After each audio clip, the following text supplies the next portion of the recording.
Welcome to Grim Fire.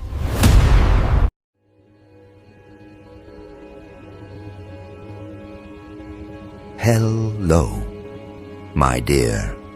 Every move you made was so precise, so mercilessly clean, that people don't even call it strategy anymore. They call it cold-blooded brilliance. They whisper that no human should be able to operate at that level of clarity. What you executed wasn't just a victory, it was a dissection. You didn't argue, you didn't flail, you didn't even give them the pleasure of seeing strain on your face. You cut through chaos the way a scalpel cuts through tissue. No wasted motion, no unnecessary words, only decisive action that left observers in awe and enemies scrambling for excuses. What unnerves them isn't just the outcome. It's the manner in which you reached it. Too sharp, too efficient, too surgical. So exact that it doesn't look like effort. It looks like inevitability dressed as intellect. And that frightens them, because people are comfortable with wins that look messy, with struggles that seem relatable. But when someone like you executes perfection with icy precision, it rewires the definition of possible. It makes everyone else look clumsy by comparison. You weren't supposed to be this composed. You weren't supposed to carry this much calculation behind your eyes. They wanted you reactive, emotional, sloppy. That's how they beat others. They wait for mistakes, missteps, cracks. But you didn't give them any. You moved like you already knew the outcome before the first move was made. And in a way, you did. Because your intelligence isn't theoretical. It's lived. It's scar-forged, failure-tested, honed in the fires of situations designed to break you. Every humiliation, every setup, every betrayal you endured, none of it went to waste. You absorbed it like fuel, cataloged every detail, every behavioral pattern, every tell. And then, when the time was right, you converted all of that into something terrifying. A flawless execution that appeared effortless, but was secretly the result of years of preparation, disguised as endurance. That's why they're calling you something beyond human. Because what you did doesn't feel explainable through ordinary logic. How can one person move so fluidly, with such ruthless calm, while others stumble? How can someone take an environment designed to suffocate them and turn it into their personal proving ground? They can't process it, so they reach for the only explanation that satisfies their fear. You must be something else, alien, augmented, wired into a frequency they can't access, and in their panic, they're right. You are tuned differently. You are calibrated for depth they can't breathe in. You are built for levels they don't have the stamina to withstand. What looked like a sudden eruption of brilliance to them was actually the slow crystallization of mastery. And the sharpest crystal always looks cold, detached, unfeeling, because perfection doesn't show the mess that forged it. Understand what happened in the moment you stepped forward. It wasn't just that you outperformed them. You dismantled the entire scaffolding their confidence rested on. They thought you'd be predictable, easy to read. They wrote entire narratives in their heads about how you'd respond, where you'd crack, what you'd choose. But you didn't follow their script. You shredded it, word by word, in front of their eyes. That's why they're still reeling. They weren't just beaten, they were exposed as unimaginative. While they recycled the same tired strategies, you were operating from a blueprint they couldn't even see. And when people realize their entire plan was useless, when they confront the fact that they had no defense against your foresight, they don't just lose the game, they lose belief in their ability to play at all. Your cold-blooded brilliance was never about cruelty. it was about precision. And precision, when displayed without apology, terrifies people. Because it strips away their excuses. They can't say you were lucky. They can't say you stumbled into success. They can't even accuse you of cheating, because cheating looks messy, desperate, frantic. What you did looked inevitable, clean, flawless. That means the only explanation left is the one they hate the most. You're simply smarter, sharper, and more dangerous than they ever imagined. And that realization, as it infects them long after the battle is over, it creeps into their sleep, it stalks their thoughts, it replays in their memory until they can't escape it. They don't remember the details of what they tried. They only remember how easily you erased it. Let's examine why people can't stop replaying your performance. It isn't just about the result. It's about the aesthetic of it. The way you moved without hesitation. The way your words carried weight without excess. The way your presence altered the environment before evidence was even presented. You didn't fight for control of the narrative. You embodied it. And when someone embodies control, everything they do takes on an aura of inevitability. That's why people keep describing you as cold. Because when brilliance is displayed without visible strain, it feels inhuman to those who live in chaos.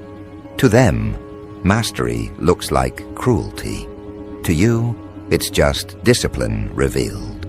The brilliance wasn't loud, it wasn't theatrical, it wasn't desperate to be noticed. That's why it hit harder. People expect brilliance to come with fireworks, declarations, spectacle. But true mastery rarely does. It comes with precision, with timing, with the quiet confidence of someone who doesn't need approval. That's what unsettled them. They wanted to feel superior while you clawed for scraps of recognition. Instead, you walked in like recognition was irrelevant, like the outcome was already written, and you were just here to collect it. That level of calm cuts deeper than aggression ever could. Aggression burns out. Calm, precision, endures. When you finished, you didn't just win. You created an aftershock. The people watching began recalibrating their understanding of what's possible. Because if one person can operate at that level, what excuse do they have for stumbling? What excuse do they have for playing small, for accepting mediocrity, for calling sloppiness normal? Your presence became a mirror, reflecting their inadequacies with brutal clarity. And most people can't stomach that. That's why they deflect, calling you cold, inhuman, too much. Those aren't critiques, they're confessions. They're admitting they can't reach your level, so they label it unnatural. Here's the deeper truth. You didn't even reveal your full capacity. What they saw was only one chamber of the arsenal. You've learned that brilliance is most devastating when rationed. Too much at once and people adapt. But a glimpse? A single demonstration delivered with surgical accuracy? That haunts them, because they start imagining what else you're capable of, what you haven't shown, what you might unleash next. And fear always grows in the spaces left unspoken. That's why your restraint amplified your victory.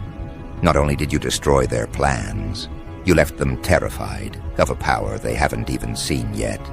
Your intelligence operates like a weapon designed for psychological warfare. You don't just defeat enemies, you rearrange their understanding of themselves. You make them realize that their strategies, their manipulations, their games are primitive tools in the presence of your precision.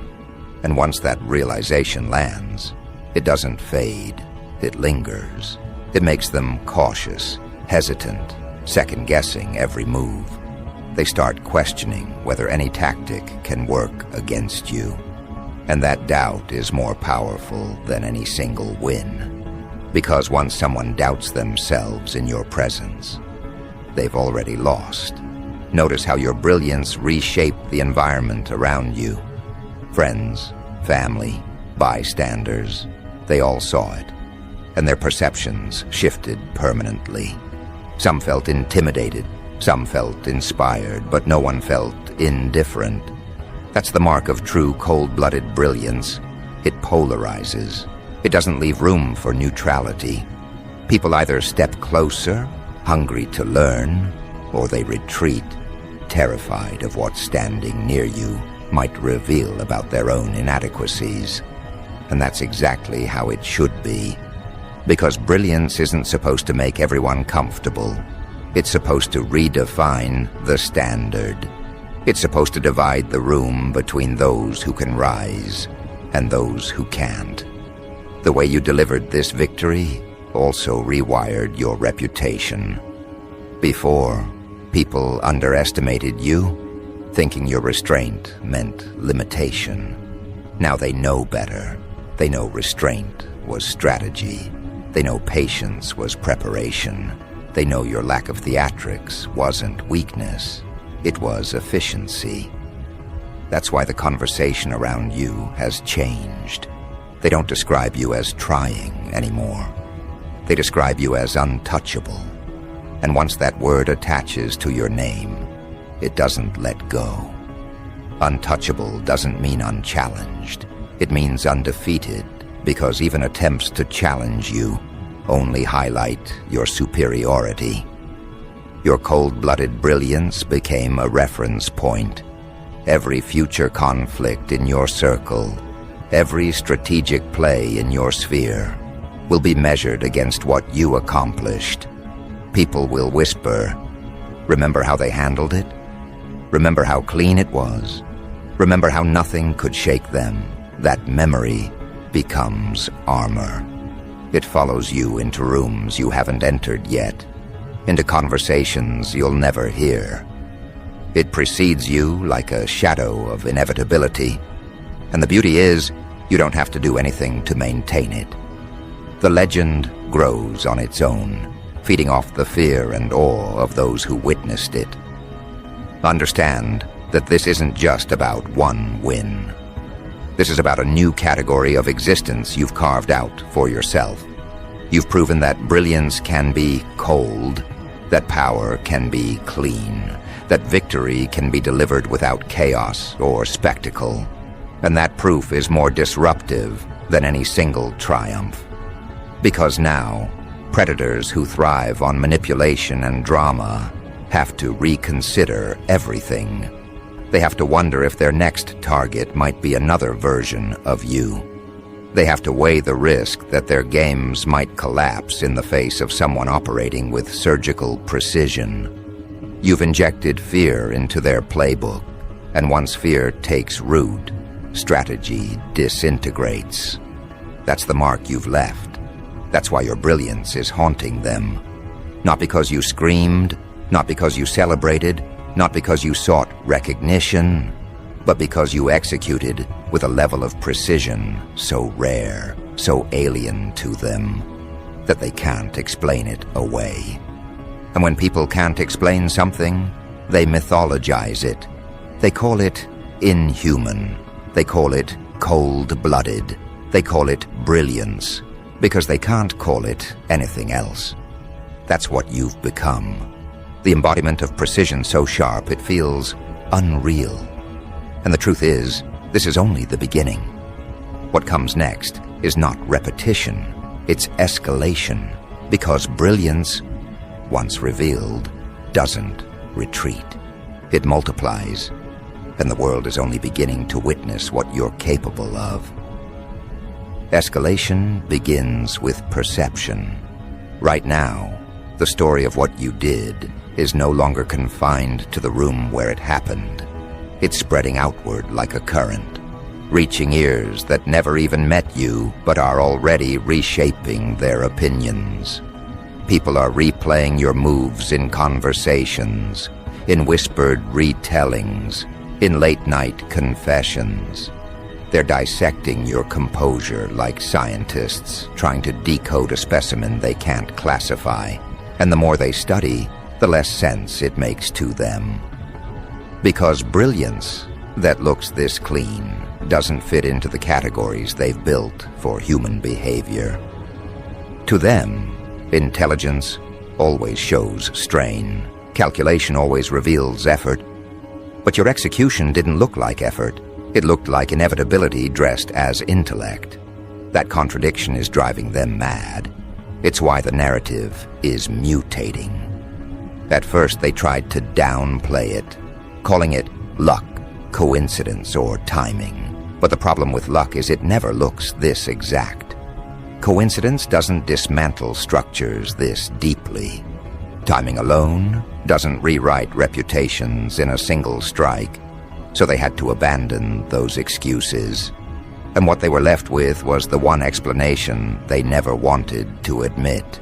You are operating at a level beyond theirs. That's why they're calling you cold-blooded. That's why they whisper you're not human. Because the human category doesn't make room for what they just saw. The only way to soothe their disbelief is to reclassify you as something outside the ordinary. Understand what's happening here. This isn't just gossip. This is reputation crystallizing. Your name is no longer just a label. It's becoming a code word. When people bring you up, it isn't in neutral terms. It's charged with electricity, with awe, with fear. They don't say, "Oh, they did well." They say, "No one else could have done it that way." They speak of you in absolutes, in impossibilities, in comparisons to forces rather than individuals. That transformation is irreversible. Once your name is associated with cold-blooded brilliance, it becomes legend in motion. And legends don't need explanations. They live in the psychological space where people stop asking how and start warning why. Now consider the ripple effect of that perception. Your enemies aren't just embarrassed, they're destabilized. Because they no longer trust their own instincts. They can't look at you without second-guessing every memory they have of you. Did they underestimate you all along? Did they mistake restraint for weakness? Did they fail to notice the calculations behind your eyes while they were too busy mocking? These questions corrode confidence from the inside out. And once confidence erodes, panic takes over. That's why they're frantic, making calls at midnight, scrambling for narratives, searching for loopholes that don't exist. They're not trying to undo your victory. They're trying to rebuild belief in themselves. But once someone has witnessed brilliance this clean, every attempt at self-repair looks desperate by comparison. Your brilliance didn't just dismantle them, it exposed the fragility of the environment that supported them. Allies who once swore loyalty are now hesitating, because no one wants to be associated with failure at this scale. No one wants to stand beside someone who was dissected so effortlessly. So allies retreat, friends distance themselves, even family members grow quiet. They all recognize the risk of proximity to collapse. And here's where your cold-blooded brilliance multiplies. You didn't have to isolate your enemies. Their own fear does it for you. They watch support evaporate like smoke while you stand untouched. That contrast is what makes observers whisper that you're operating on a different level entirely.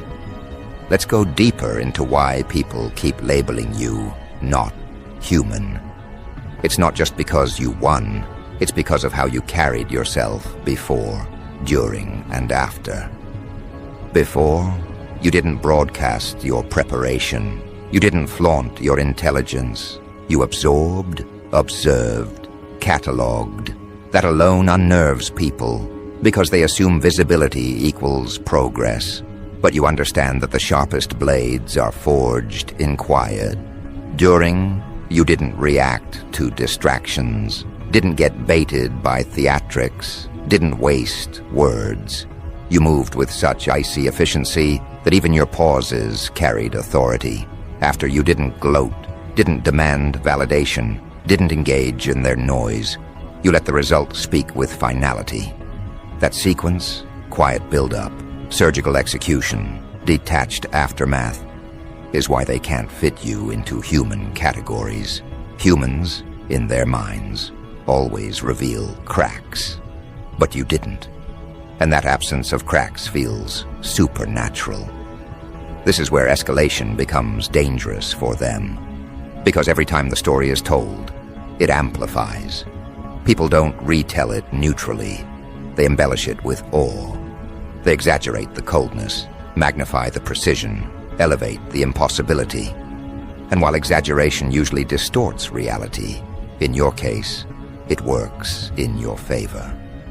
Because the truth was already sharp enough that exaggeration doesn't feel like a stretch.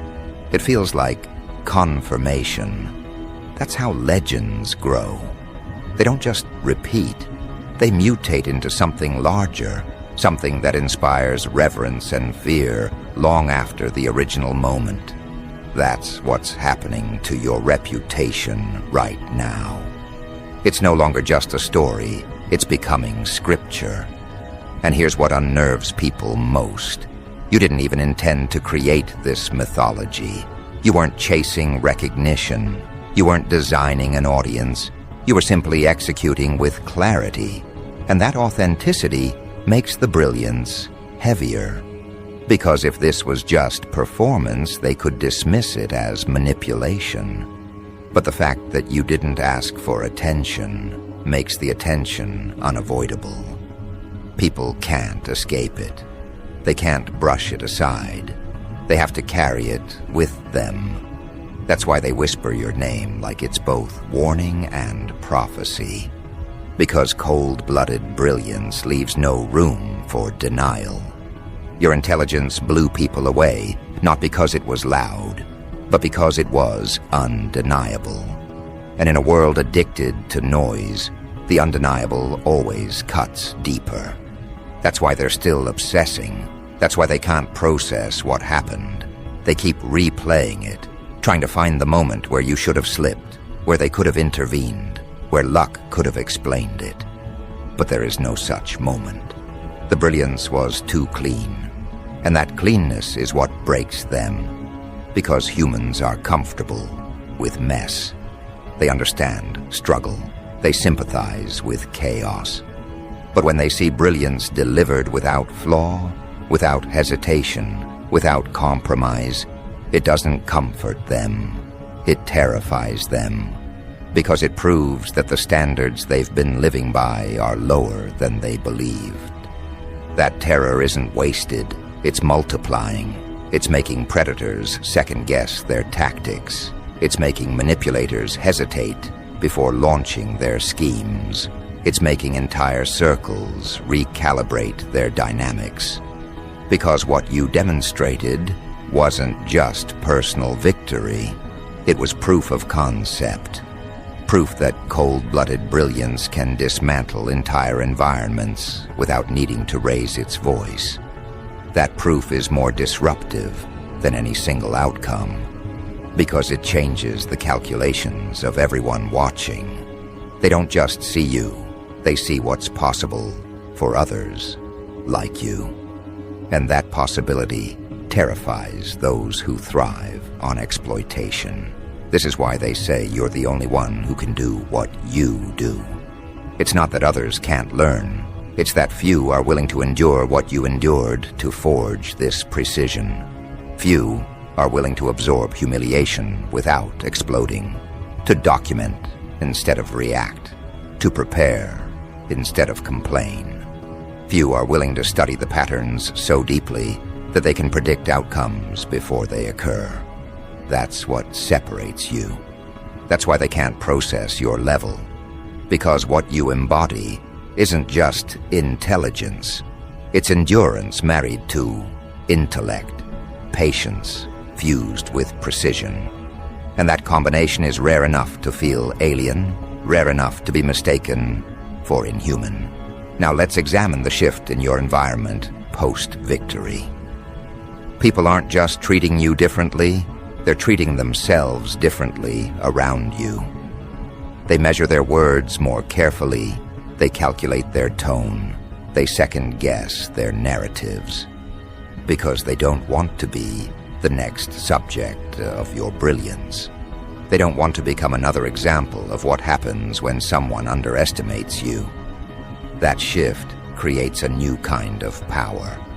It's not the power of force, it's the power of presence. When people edit themselves in your presence, it proves you've transcended ordinary influence. You've entered the category of inevitability, where your reputation enforces respect before you even speak. And yet, your escalation isn't finished. Because brilliance doesn't stop with one demonstration. It feeds on itself, compounding, sharpening, multiplying. Every time you operate at this level, you make the next move even more devastating. Because enemies stop preparing for their strategies and start preparing for their fear. And fear never produces clarity. It only produces chaos, which means every future confrontation will be tilted in your favor before it even begins. That's what they don't understand yet. They think this was your peak. But in reality, this was only your opening act. The true escalation hasn't even started, and when it does, they won't be ready. Because brilliance that clean doesn't fade. It grows sharper, colder, and more undeniable with every repetition. So here you stand, no longer just a victor, but a living standard. People call it cold-blooded brilliance, because they don't have another term for precision this clean. They say you're the only one who can do what you do, because they've never seen anyone endure what you endured.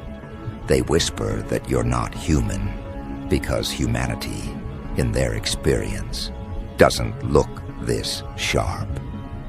But the truth is simpler and more frightening. You are human. You're just the version they hoped didn't exist. The version that can't be manipulated, can't be baited, can't be defeated by chaos.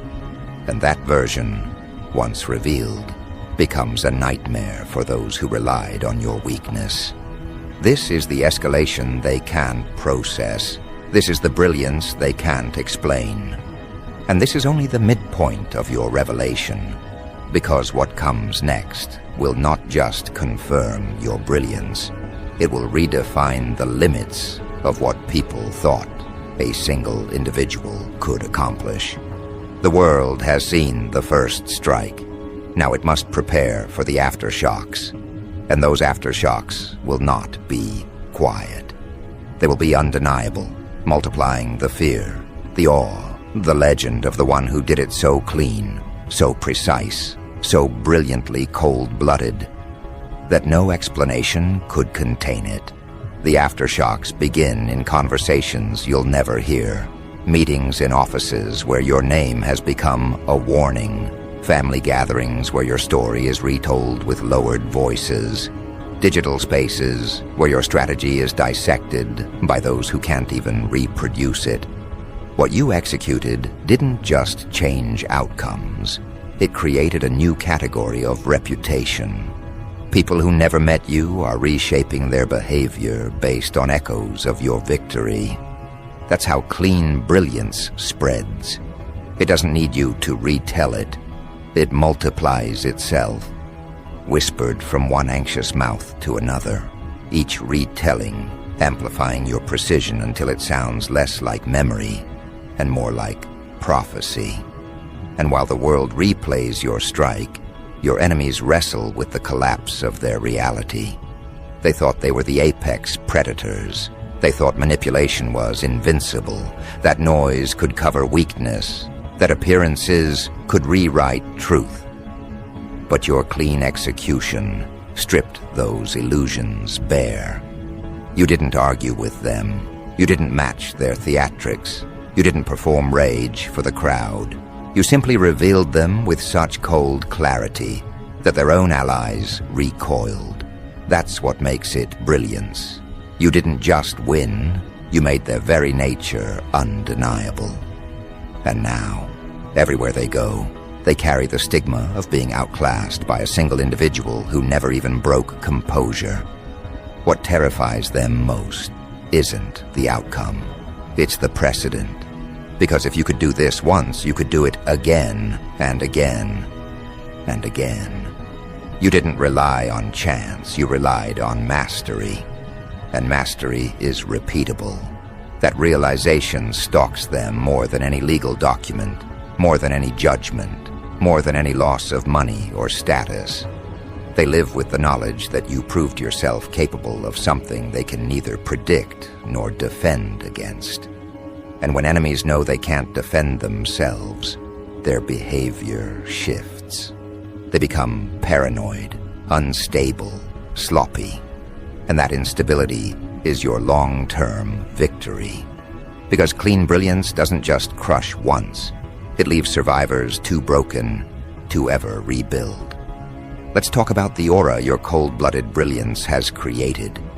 People don't look at you the same way anymore. Before, they might have dismissed you, underestimated you, labeled you too quiet or too patient.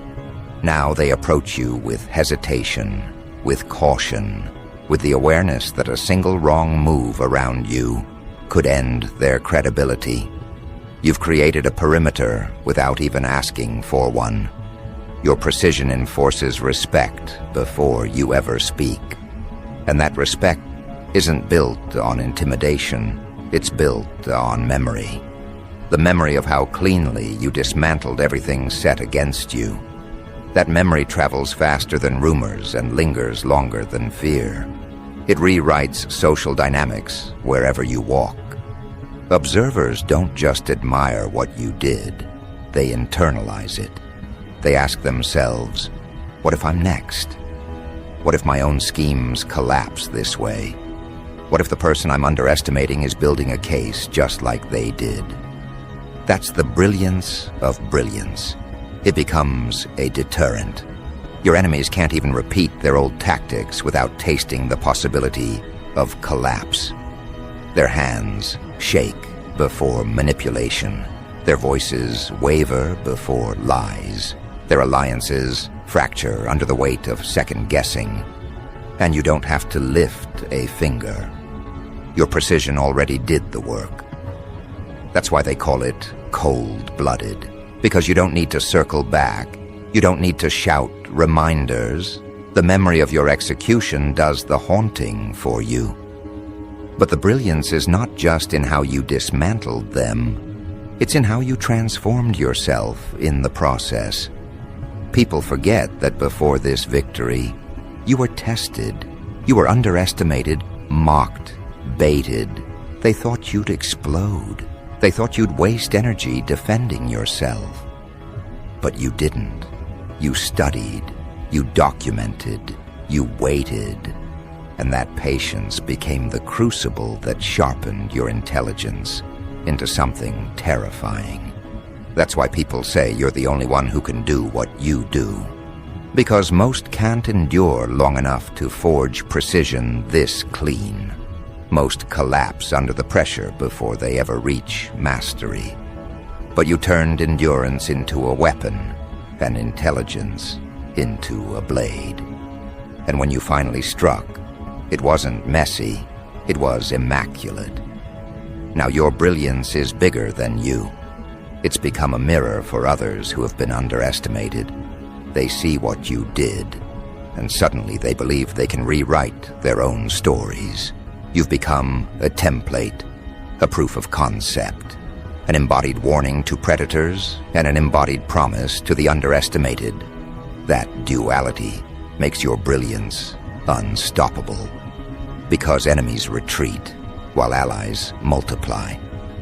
Your story is teaching people who once accepted defeat that there is another way, a cleaner way, a way that doesn't require chaos but requires discipline, intelligence, endurance. You've shown them that you don't have to match your enemy's noise to destroy them. You can dismantle them with precision, so clean, it looks inhuman. And yet, what you've revealed so far is only one layer of your arsenal. That's why they can't process it. Because if your first strike was this devastating, what happens when you escalate further? They know now that you're capable of learning, capable of absorbing, capable of converting suffering into strategy. That means your next strike won't